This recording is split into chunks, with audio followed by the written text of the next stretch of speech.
Hello everybody, so welcome to our second instructor interview on the Central Coast. Today we have with us Sensei Amanda. And Sensei Amanda, so let's start off with a few basics. What grade are you? What level black belt are you? Third Dan, black belt. Third Dan, black belt. Yep. Wow, so that's quite up there. That's a fair bit of training. Long time, yeah, to get there. Yeah. You must enjoy it. Yes. Yeah. And so, where do you teach? I teach at the Gosford Full-Time Centre on a Friday night. Friday nights, excellent. And that's the one class at the moment, but we've just sort of got some plans in the works, don't we, for a second class. So by the time you see this video, just maybe there'll be 2 classes to choose from Sensei Amanda. So let's get into a few other more personal things before we talk about more so the karate aspect of things. So can you tell us a bit about your family? Well, I've got 2 children. They're grown up. I've got a daughter named Sophie. She's 26, and I have a son named Samuel, and he's 23, almost 24. So they're both doing well in life, pursuing their passions and careers, and very proud of them. Yeah. It's so you're moving into an awesome period of time where you've got a bit more time to yourself by the sounds of it. Yes, I do, yeah.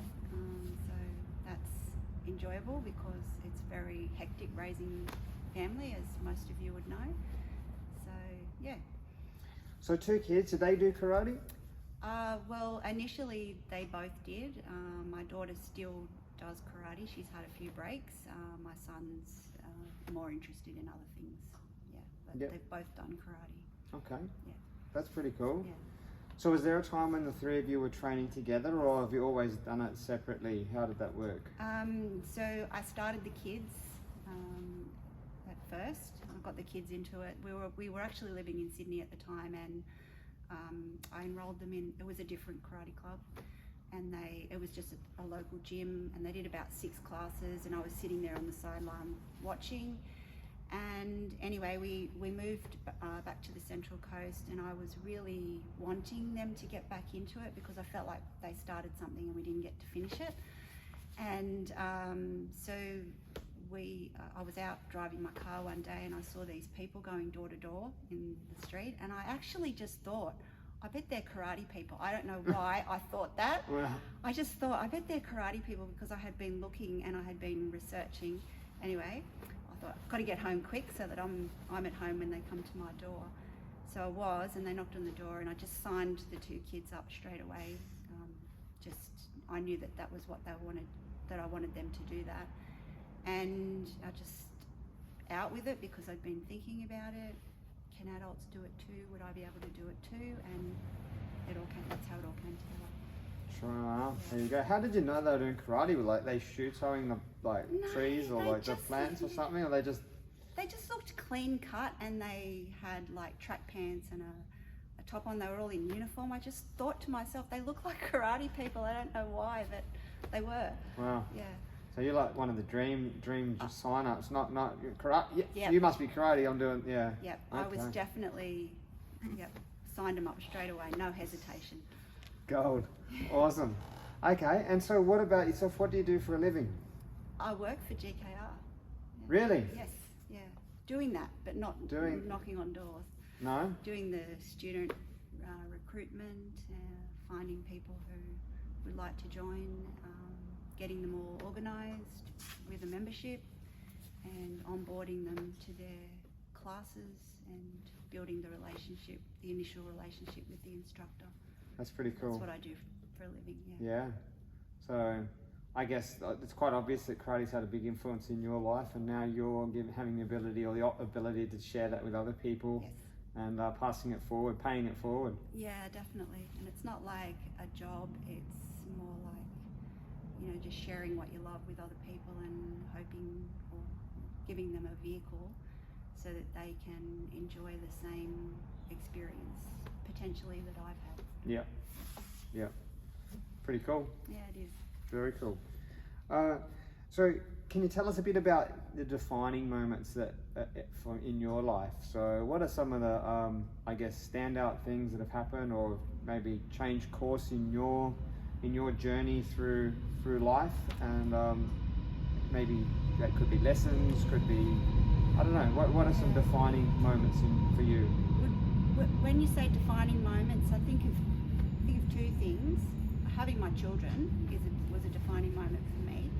I mean, anybody who has children, it's a defining moment, but for me it was a little bit harder because of what I went through, and waiting 10 years to have children, the circumstances of my life, and not quite, wasn't able to, and then losing a baby, and then having two perfect children.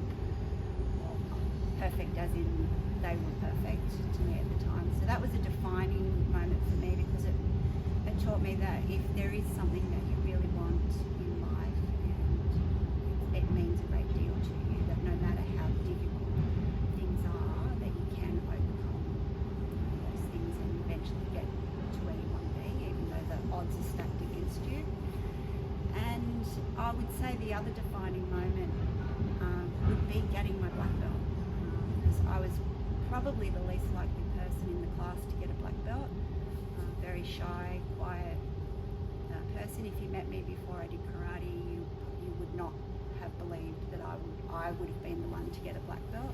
So actually achieving that meant a similar thing, that if, despite all odds, everything that's stacked against you, if you really want something, you will eventually get there. If it's meant for you. Yeah, definitely. Awesome. So when did you start karate? Would have been about, well, it was in November 2005, so about 16, 17 years ago. Yeah. So I was about 45 at the time, Yeah. now 61. So yeah, and I did it with my kids, as I said. Probably didn't think that I would get, well actually I didn't think I would get a yellow belt, because I wasn't doing it for that reason. Just more for the fitness and the fun time with the kids, bonding time with the kids. But yeah, eventually started moving through the grades. And So you started karate specifically as an activity that you could do with the kids? I mean, you said they started karate first with the first club and they just did it themselves. Yeah. But the second time there was no hesitation. You were always going to be doing it with them. It was something you could do together. Well, initially, yeah, Yeah. that's the plan, that we would all, go through together. Yeah. Unfortunately, people are at different rates. My son didn't enjoy it quite as much as Sophie and I did. So he got a yellow tip and he thought that was pretty good. Thanks, Mum. Then he saw his sister go on to get a yellow belt, and he said, oh, I have to get one of those as well. So he came back and got a yellow belt. So his journey was kind of like drop out, pick up a belt, drop out, pick up a belt, whereas Sophie and I were more sort of, following through as much as we could. Sure. And then it came a time where Sophie and I were not quite on the same path, and she was 13 at the time, and as you are when you're a teenager, you develop other interests, and so we sort of parted a little bit, but she's been back a couple of times as well, and she's now hoping to get her black belt as well. Yeah. Awesome. And then at some point there during your personal journey, you became an instructor and you started teaching. I did. When did you start teaching? And tell us a little bit about that. I was a red belt when I became an instructor. From the time I got a blue belt, people started asking me if I'd like to be an instructor. The very first time I felt, oh no, these people pay for these classes. No, I don't think that's something that I could do. And I was asked several times and didn't feel that I had, I would look at my instructors and they were amazing, and I just felt you had to be a certain type of person to do that. Didn't think that that was really me, until I was kind of like put on the spot given a set of keys and asked if I could teach a class that night. Back in those days, we didn't have as structured training program as we do now, and so I turned up to the first class with no belt, no paperwork, just a set of keys, and luckily I had a friend that brought a belt along and some paperwork and got through it, and I just loved it and I never looked back. It was really one of the best things that's ever happened to me, is teaching karate and helping other people. Well, that sort of leads in, I guess, to my next question, and that is, like, ultimately, why are you a sensei? Like, what is it about it that causes you to give back and want to be involved as a sensei? Yeah. Well, for me, it's an opportunity to give service. I think we all need that opportunity in life to be able to give back. I certainly got a lot out of karate. I got a lot from my instructors, and to be able to be in a position to help others achieve that is like it's a reward that doesn't come in a monetary form. It's just the best thing, and it also keeps me on my toes in terms of if I'm teaching, I need to be on top of my game and my karate skills, and so I need to keep training and taking on board feedback so that I'm, giving the most up-to-date skills and information. Yeah, that's good. And as far as up-to-date information, obviously I think everyone that gets their black belt has to go through some challenges and ultimately find some learnings from them, and so do you have any sort of, we call black belt secrets that you could share with others that are aspiring to one day get their black belt? Yeah, I do. Because I've been doing karate a long time, obviously you can't stay motivated and up there all the time. So over 16, 17 years, there's a lot of highs and lows.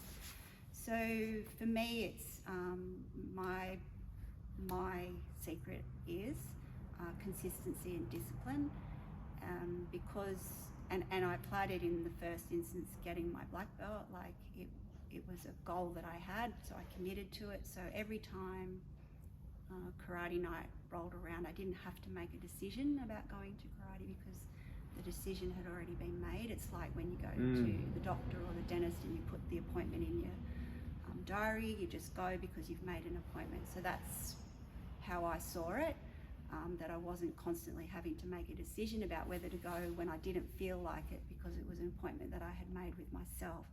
So I went regardless of whether I was feeling motivated or not. And generally after getting to class and throwing a few punches, it's you're happy to be there and you're all motivated again. But it's not a very exciting secret, but it's certainly one that's helped me stay the distance and get to where I am. Done well for you. Yeah, absolutely. And what do you think your strengths are as far as being an instructor? Everyone has their I think all instructors sort of have their bent or the thing that they're most gifted at, or whatever. What would you say your strengths as a sensei are? I think that I'm quite good at technique and breaking things down for students and finding ways to help them with things that they might be struggling in technical issues. And I also feel that I care. I don't let people go easily, and so if you come to my dojo, you'll be cared for and looked after. So they're my strengths. So if someone is looking for, is having some trouble getting something, getting a move, getting something like that, understanding it, then they come to you and you'll break it down for them and find a way to help how they learn, how they get that understanding of it. I think so. And once you're in, you won't let them go. No. Very cool. Tell us a little bit about your karate goals. What are you working towards at the moment? What's firing you up at the moment? Well, because grading goals are few and far between the further you go in karate. I've been on my current grade for almost 4 years. At the end of the year, it'll be 4 years. So I'm excited that after that I will have a grading goal. Yep. So that's pretty exciting to wait because, well, to put it in perspective, it actually took me 5 years to get a black belt. So my last journey to third dan was 5 years. So that's like a whole black belt in Yep. itself. So it's like every grading is almost like getting another black belt. So, Definitely. yeah, but there's not as many mileposts in between. So yeah, I'm excited that I will have that goal again. It's a big goal. And I guess having small goals, like small, finer details to work on, because it's not the big things that you're learning anymore, it's more the little things. So perfecting those little things, so you set yourself little challenges. So that it's more internal. You don't get an outward show of your rank once you get to first dan, so it's really what's inside, Yeah. Yeah, definitely. Well said.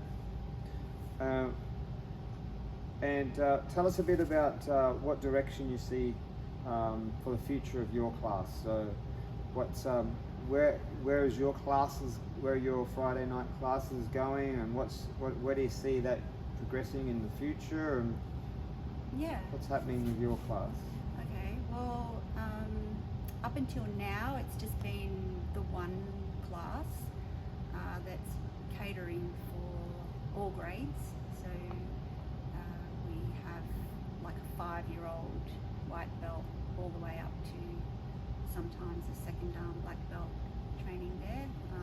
So the future that I see for the class is now that we've built up the numbers and we're having consistent attendance, that we can actually divide into 2 classes and people will start to get more specific training for their level. Mm-hmm. Yeah, so we'll have a kids class to start with, and then a more advanced class, which I've been trying to combine all in one, but just one person. Well, I've got a good team and we do our best, but be able to hone in specifically on people's levels and needs. That's the future that I see and that I'm excited about. That's exciting. Yeah, absolutely. The vision. Yeah. Let's make it happen. And I guess anything else that you'd like to add, or any messages for the guys watching that you'd like to share? I think that pretty well covers it. It's just like to say thank you to Sensei Clint for all that you've done to help me personally in both karate and in my job as well. We have a great leadership in our region. We're very lucky and blessed, and I guess that's the thing in karate, is that you get to meet awesome people and they just become not just your colleagues but your friends. So thank you, and thank you to everyone in my journey.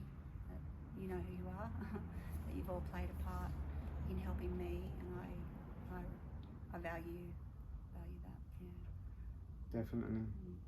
Well, I think you, Amanda, you play a very big part in our region as far as the leadership team goes. You're obviously part of the top level leadership within our region, and not only that, but you demonstrate the leadership skills and abilities within your class with the people that are helping you, and your senpais and second senseis, and etc.